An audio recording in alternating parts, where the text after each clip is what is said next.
오늘 성경 말씀의 이 내용은 우리가 너무나 잘 알고 있는 그런 말씀입니다.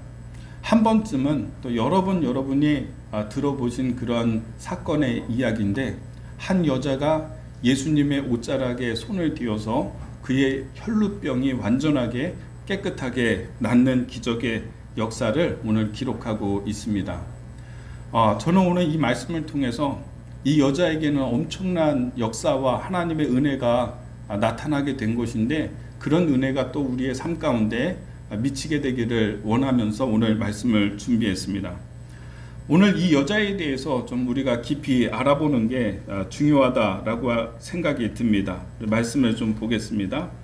자, 25절의 말씀, 25절 말씀. 여러분 앞에 스크린을 보시지만 또 성경 찾으셨으니까 성경 보시기 바랍니다. 자, 25절 같이 읽어보겠습니다. 시작. 12해를 혈루증으로 알아온 여자가 있어. 네. 오늘 이 혈루병으로 고생을 한 여자다, 성경은 그렇게 기록하고 있는데 12해 동안 혈루병을 앓았다, 이렇게 기록하고 있습니다. 12이라고 하는 숫자는 참 특별한 숫자입니다. 유대인에게 12라고 하는 숫자는 완전수입니다. 완전수. 여러분, 예수님의 제자가 12이었죠. 그리고 이스라엘 지파가 몇 개 지파입니까? 12개 지파죠. 예수님이 오병이어의 기적을 일으키셨을 때 보리떡 5개, 물고기 2마리로 5,000명을 먹이셨습니다. 그때 남은 음식을 다 이제 광주리에 모았는데 몇 광주리입니까? 12광주리. 그래서 12이라고 하는 숫자는 완전수입니다. 그러니까 어떤 걸 얘기하냐면, 이 여자가 혈루증을 12년 동안 앓고 있었는데 완벽하게 고치지 못했던 질병이다, 이런 뜻입니다. 못 고치는 질병이다, 불치병이다, 이런 뜻을 오늘 말씀은 담고 있는 것입니다. 26절의 말씀을 보겠습니다. 많은 의사에게 많은 괴로움을 받았고 가진 것도 다 허비하였으되 아무 효험이 없고 도리어 더 중하여졌다, 이렇게 성경이 기록하고 있습니다. 많은 의사를 찾아가서 치료를 받았습니다. 예나 지금이나 병원에 가면은 돈이 많이 듭니다. 질병 치료할 때 요즘은 보험이 잘 돼 있어서 보험을 가입해 있으니까 그렇지, 예수님 당시에는 이게 아프면은 그냥 아프다가 죽어야 되는 거예요. 병원을 찾아간다는 것, 의원을 찾아가서 치료를 받는다는 것은 어떤 뜻이냐면, 이 여자가 부자라는 뜻이에요. 돈이 많았다는 거예요. 돈이 많은 사람이었기 때문에 의사를 찾아가서 치료를 받는 것이고, 지금이야 외과술이 있지만은 예수님 당시에는 외과술이 없었잖아요. 다 약을 쓰는 것인데 이 약재가 다 비싸고 고가였던 것입니다. 그러니까 12년 동안 여러 의사를 찾아가서 자기의 몸을 보이고 상태를 보이고 약을 쓴 거죠. 여러 사람을 찾았기 때문에 의사마다 다 처방이 다르지 않습니까? 여러 가지의 약을 쓰다가 보니까 오히려 몸이 더 망가지고 중하여졌다. 오늘 성경은 그렇게 기록하고 있는 것입니다. 못 고치는 질병이었고, 결국은 자기의 가산까지 다 집어삼키는 질병이었고, 이 혈루증이라고 하는 게 뭐냐면 여성이 하혈하는 것입니다. 그러니까 피 흘리는 것입니다. 규칙적으로 정상적인 그런 하혈이 아니라 불규칙적인, 그리고 많은 고통을 수반하는 그런 하혈하는 그런 증상입니다. 오늘은 성경에 혈루증이라고 그렇게 말씀하고 있는데, 아마 이거를 현대의학으로 이렇게 검사를 했다면 악성 종양이나 아니면 암이나 이랬을지 모르는 것입니다. 그거를 12년 동안 부둥켜 안고서 살았던 여자이고, 또 여러 사람에게 의원을 찾아가서 고치려고 했지만은 오히려 가산을 다 탕진하고 지금 절망만 남아있는 그런 상태에 있었습니다. 이런 혈루증을 앓게 되면은요, 예전에는 저주받은 그런 병이다, 이렇게 얘기를 했습니다. 왜냐하면 못 고치니까. 결국은 고치려고 하다가 많은 시도를 하지만 결국은 죽게 되는 질병. 피를 흘린다라고 하는 것을 부정하게 여겼습니다. 구약시대에. 그러니까 이 사람이 못 고치는 질병인데 못 고치는 질병을 어떻게 여겼냐면 저주받았다라고 여겼어요. 그러니까 문둥병이나 혈루병이나 이런 못 고치는 질병을 걸린 사람은 사람들에게 저 사람은 저주받았어. 이렇게 손가락질을 당했어요. 그래서 이런 사람들은 가족과 이웃들과 함께 살아가지를 못해요. 이런 병 걸리면 문둥병 걸리면 어디로 가야 되냐면 동네 밖으로 그 변두리에 산 같은데 언덕 같은데 이런데 혼자 움막을 짓고 생활을 하게 되는 것입니다. 내가 사랑하는 사람을 가족들을 만약에 만지게 되면 자기에게 있는 저주와 자기에게 있는 이 부정한 것이 더러움이 그 사람에게 흘러간다라고 여겼습니다. 그러니까 우리가 지금 코로나를 겪고 있잖아요. 거의 다 끝났는데 처음에 한번 생각해 보세요. 코로나가 한참 시작이 될 때 2020년대 20년 초반에 한번 생각해 보십시오. 누가 한 명 코로나 걸렸다, 동네에 누가 한 명 코로나 걸려가지고 왔다, 뭐 상점을 방문했다 이러면 난리 나지 않습니까? 막 전체를 다 벽까지 소독하고요, 소독물 뿌리고. 지금 와서 생각해 보면 좀 너무 심했다는 생각이 들어요. 교회들도 다 문 닫고 예배 안 드리고 뭐 온라인으로 다 대체하고. 한 명이 코로나 걸리면은 자기만 고통을 당하는 게 아니라 내 몸 아픈 것만이 문제가 아니라 내 주변에 있는 사람들에게 다 피해를 주게 되어 있어요. 나 하나 때문에. 한 사람 코로나 걸리면 문 닫습니다. 아무리 큰 회사도 그 건물에서 누가 코로나 확진자 있는 사람이 있었다 하면은 폐쇄예요, 폐쇄. 그러니까 우리의 마음 가운데 어떤 것이 있었습니까? 두려움이 있었어요. 내가 코로나 걸려서 다른 사람들한테 폐 끼치고 주변의 사람들에게 또 옮기고 할까봐, 나 아픈 거야 괜찮지만은 이게 파장이 너무나 크니까 두려워했죠. 코로나 걸린 사람이 있으면은 다 막 이렇게 좀 멀리하고. 저희 아파트에도 한 이제 6개 동이 되는데 코로나 걸린 사람이 노인분이 한번 걸렸어요. 그때 2020년도에. 야, 전체 주민의 시선이 다 그 집으로 가는 거예요.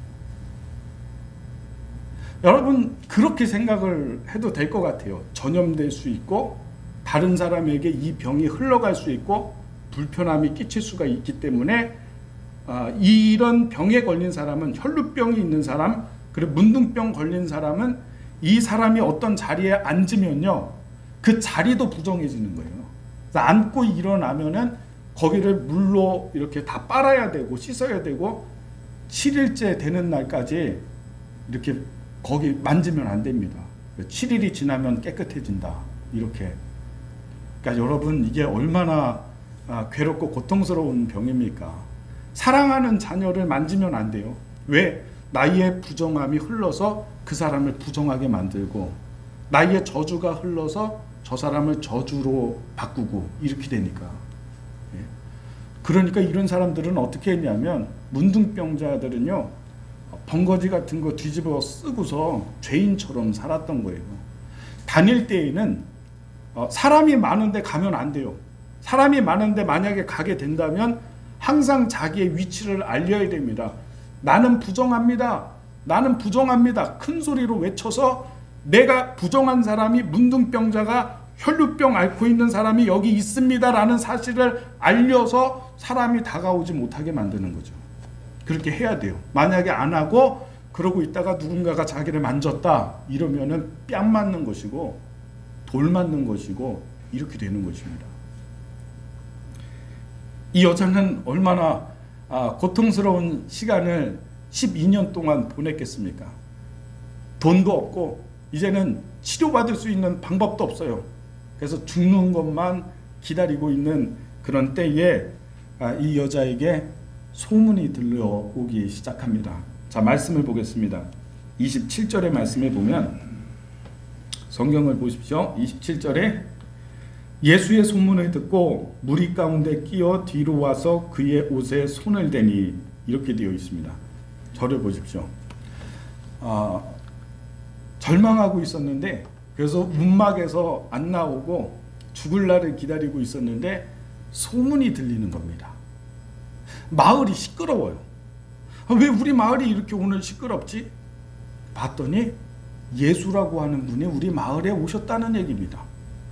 예수님이 우리 마을을 지나가신다는 얘기예요. 이 여자는 예수에 대한 소문을 들었습니다.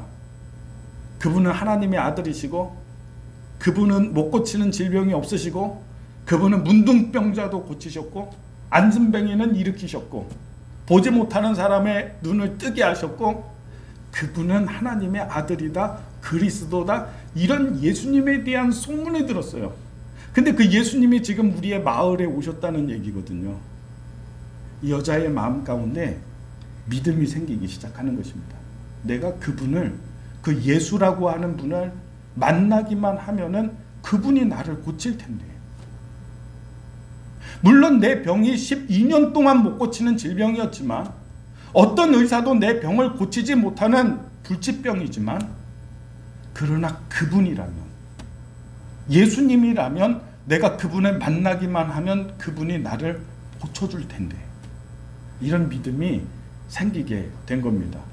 자, 우리 좀 보시죠. 뒤로 한참을 더 가야 되는데, 네. 이제 첫째 하는 데까지 가주세요. 여러분, 오늘 저는 첫 번째 나누는 교훈은요, 믿음은 들음에서 난다라고 하는 것이에요. 믿음은 들음에서 난다. 오늘 말씀도 하나 더 가세요. 한참 뒤로 다시 가야 되네요. 믿음은요, 들음에서 납니다. 소문을 들은 거예요. 여자가 예수님에 대한 소문을 들었고, 예수님에 대한 말씀을 들었고, 그분은 하나님의 아들이라는 소문을 들었을 때에 여자에게서 믿음이 생겨서, 내가 예수님을 만나보고 싶다. 그분을 만나면 그분이 나를 고칠 것이다 라고 하는 그런 믿음이 여자에게 생겼던 것입니다. 여러분, 로마서의 말씀에 믿음은 들음에서 난다, 이렇게 말씀하셨어요. 그래서 여러분이 하나님의 말씀을 자꾸 들을 때, 설교를 들을 때 어떨 때 믿음이 생겨요. 내가 이렇게 하면은 하나님이 나에게 역사하실 것 같아, 이런 믿음이 생겨요. 어느 누구도 그냥 가만히 있는데 믿음 생기지 않습니다. 절대로 그렇습니다. 하나님의 말씀을 듣고 예수님에 대한 이야기를 들을 때, 그분이 나를 구원하실 수 있어, 이런 믿음이 생기는 것입니다. 오늘 이 여자도 소문을 듣다가 믿음이 생겨서 예수님 만나보고 싶다. 그런데 그 예수님이 오늘 우리 마을에 지나가신다, 이렇게 된 겁니다. 자, 그 다음 말씀 28절 말씀, 27절 28절 말씀을 같이 읽겠습니다. 27절부터 시작. 무리 가운데 끼어 뒤로 와서 그의 옷에 손을 대니 이는 내가 그의 옷에만 손을 대어도 구원을 받으리라 생각함일러라. 아멘. 자, 소문을 듣고 무리 가운데 끼어서 와서 예수님의 옷에, 옷자락에 손을 댔다, 이렇게 되어 있습니다. 두 번째는요, 여러분, 믿음이 생기면 생각과 아이디어가 떠오르는 겁니다. 이게 믿음의 원리예요. 여러분에게 하나님이 지금 나와 같이 계신다라고 하는 믿음이 있잖아요.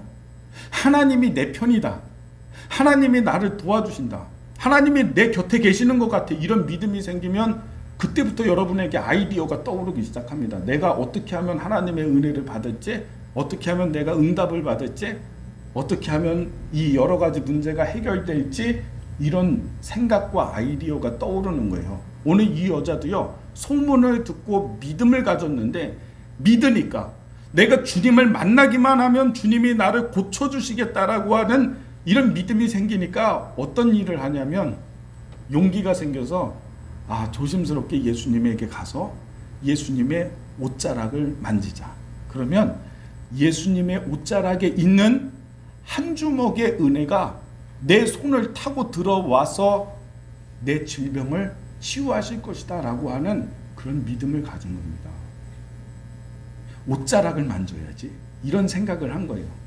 여러분 저를 보십시오. 사실 이 여자가요, 예수님에게 다가가는 거는 엄두를 못 내요. 왜냐하면 아까 제가 말씀드렸다시피 사람들 많은 데 가면 안 돼요. 왜냐하면 다른 사람이 나를 만질 수 있기 때문에 항상 나는 부정합니다, 나는 부정합니다 하면서 자기의 위치를 드러내야 돼요. 당당하게 예수님 앞에 가가지고 예수님 나 고쳐주세요 할 수가 없는 거예요. 그래서 이 여자는 어떤 생각을 했냐면, 그러나 그럼에도 불구하고 믿음이 있으니까 어떤 생각을 했냐면, 그러면 내가 가서 몰래 예수님 모르게 뒤로 가서 그냥 예수님의 옷자락을 살짝 만지기만 하자. 살짝 만지기만 하자. 그러면 예수님의 은혜가 그 옷자락에서부터 흘러서 내 손 타고 들어와서 이 병을 고칠 것이다. 이렇게 생각했다는 것입니다. 대단하지 않습니까? 여러분 이 여자의 믿음이 대단한 게 뭐냐면 완전히 생각을 바꾼 거예요. 왜냐하면 지금까지는 내가 부정하기 때문에 내가 누군가를 만진다면 내 부정함이 내 손을 타고 들어가서 그 사람을 부정하게 만든다 이렇게 생각을 했거든요. 거꾸로 생각했어요. 내가 예수님을 만지는 순간 나의 부정함이 흘러서 예수님을 부정하게 만드는 게 아니라 오히려 예수님의 깨끗함이 내 손을 타고 흘러 들어와서 나를 깨끗하게 하실 것이다 라고 믿었다는 것이죠. 대단한 믿음이죠. 여러분 생각이 떠오른다. 믿으면 아이디어가 떠올라요. 생각이 막 나요. 어떻게 하면 되겠다. 어떻게 하면 내가 구원을 받겠다. 우리 요 앞에서 예배하시는 김광수 목사님도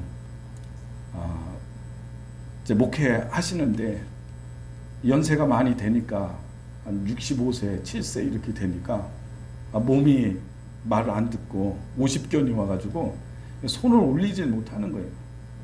손을 올리려고 하면 어깨가 너무 아프고 양쪽이 다. 근데 제가 보니까 어르신들이 50견 오면은 거의 수술을 해야 돼요. 수술하지 않으면은 굉장히 이제 통증이 커가지고 어렵습니다. 대부분 수술을 하시더라고요. 저희 아버님도 이렇게 50견이 와가지고 너무너무 아프고 힘든데 손까지 막 검게 변하고 그러는데 통 병원에 안 가세요. 병원에 안 가시고 근데 어느 날 갑자기 생각이 좀 들었대요. 이런 생각이 드셨대요. 교회를 좀 청소를 좀 해야 되겠다. 우리 교회를 좀 청소 좀 해야 되겠다. 그래서 아버지 목회하는 교회를 그 교회 청소를 하는데 일주일 동안 뭐 의자도 옮겨가면서 깨끗하게 일주일을 청소를 하셨어요. 근데 너무나 신기한 게 청소를 하고 나니까 이 50견 증상이 아픈 게 싹 사라지고 온전하게 된 거예요. 손도 다 올릴 수 있게 되고. 그러니까 보통은 다른 사람들은 다 수술해야지 되는데 그냥 하나님이 그런 방법을 통해서 고쳐주신 것이죠. 여러분 믿음의 사람들은요, 믿음을 갖고 있는 사람들에게는 생각이 자꾸 이렇게 아이디어가 떠올라요. 내가 좀 이렇게 해야 되겠다. 내가 하나님의 성전을 좀 이렇게 위해야 되겠다. 이런 생각이 떠오르기도 하고, 근데 그렇게 하면은 응답받거나 능력이 나타나거나 이런 일들이 있다라고 하는 것입니다. 오늘 이 여자의 아이디어도 얼마나 대단합니까? 뛰어납니까? 내가 주님을 당당하게 만날 수가 없으니까 어떻게 해요? 몰래 가서, 제가 볼 때에는 이랬을 거예요. 사람들 신분이 노출되면 안 되니까 아마 이렇게 다 뒤집어 썼겠죠. 그리고서는 용기를 내서 끼어서 들어가서 손으로 만지는 거 보이면 안 되니까 아마 손 밑으로 해가지고요, 예수님의 옷자락을 그냥 살짝 한번 탁 잡았다가 탁 뗐을 거예요. 그리고 이제 고개는 다른 데 보면서, 다른 데 보면서 아닌 것처럼 하면서 밑으로 그냥 살짝 예수님의 옷을 살짝 맞았다가 탁 뗐을 거예요.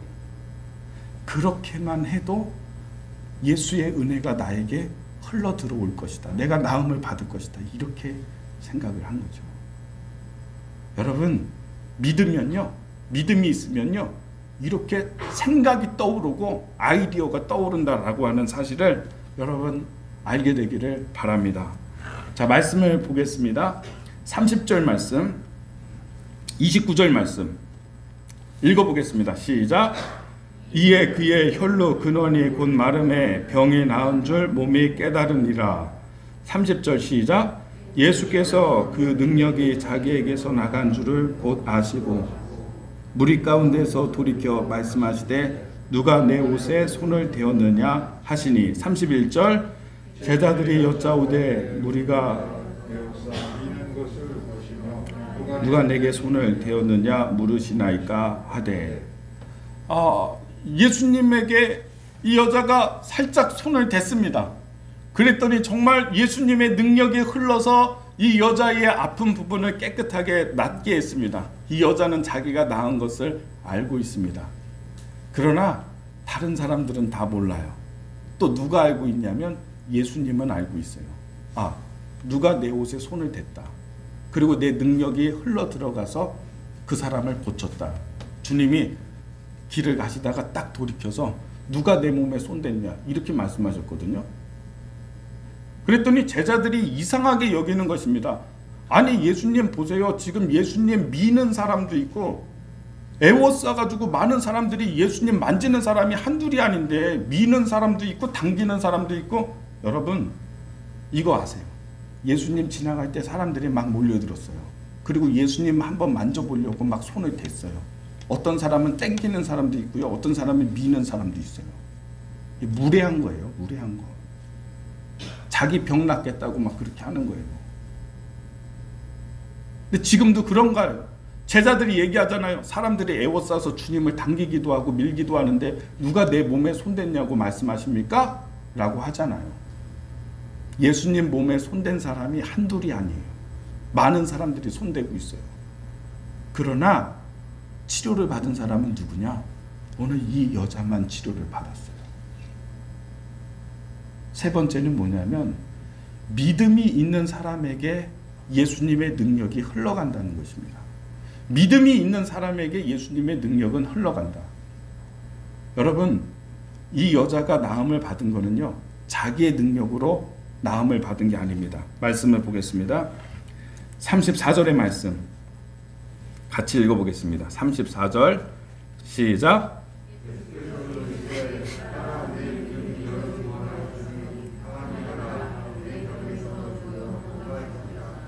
아멘. 예수님이 여자에게 자초지종을 다 들으시고 따라 내 믿음이 너를 구원했다. 평안히 가라. 건강해라. 이렇게 말씀하시는 장면입니다. 자, 여러분 보십시오. 예수님은 너희의 믿음이 너를 구원했다. 이렇게 말씀하셨어요. 내가 믿었고 능력은 누구의 것이냐? 예수님의 능력인데 너는 믿기만 했는데 너를 구원했다. 네 병이 나았다. 너를 구원한 것은 너의 믿음이다. 근데 여러분 병을 고치는 능력은 누구에게 있는 것이냐? 예수에게 있는 거예요.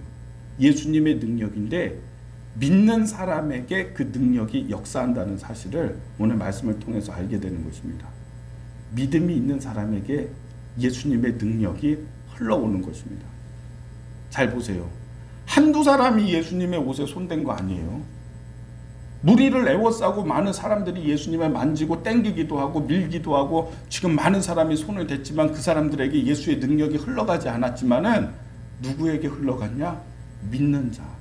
내가 예수님의 옷자락에 손을 대기만 해도 내가 깨끗함을 받으리라. 믿고 있는 이 사람에게 능력이 흘러간 것입니다. 오늘도 여러분 하나님의 능력은요, 하나님의 역사는요, 하나님의 기적은 누구를 찾고 있냐면 믿는 사람을 찾고 있어요. 지금 여기에서 여러분들이 예배를 드리고 있죠. 많은 사람들이 예배를 드리고 하나님 믿죠. 근데 예수님의 능력은 어디로 흘러가냐? 믿음을 가지고 있는 사람에게. 내가 이렇게 하면 구원을 받겠습니다. 내가 하나님이 살아계시는 것을 믿습니다. 내가 아무리 어려움을 당하고 있지만, 내가 병들었지만, 사람들에게 무시를 당하고 있지만, 나는 할 수 있는 게 아무것도 없지만은, 그러나 하나님이 나에게 할 수 있는 것을 믿습니다. 믿고 있는 사람에게 지금도 하나님의 능력은, 예수의 능력은 흘러가고 있다. 그래서 여러분, 예배가요, 형식적인 예배에는 아무런 능력이 없어요. 그러나 믿음을 가지고 예배하는 자에게는 지금도 예수님의 능력은 그 사람을 찾아가고 있다. 여러분, 진실한 믿음을 갖게 되기를 예수님의 이름으로 축복합니다. 예수님에게 능력이 없어서가 문제가 아닙니다. 지금의 나의 상황을 변화시키는 능력이 하나님께 없기 때문에 그게 문제가 아닙니다. 문제는 무엇이냐? 나에게 믿음이 없기 때문에. 지금도 하나님의 능력은, 하나님의 사랑은, 하나님의 은혜는 누구를 찾아갈까? 누구에게 흐를까? 하나님은 찾고 계시다는 것이죠. 우리 모든 성도님들, 오늘 이 말씀, 이 여자의 겸손한 믿음, 예수님의 옷자락에 손을 대기만 해도, 그 부스러기 같이 작은 은혜만 있어도 나는 기적을 경험할 것입니다. 이렇게 믿었던 이 여자의 믿음이 오늘 여러분에게 있게 되기를 예수님의 이름으로 축복합니다.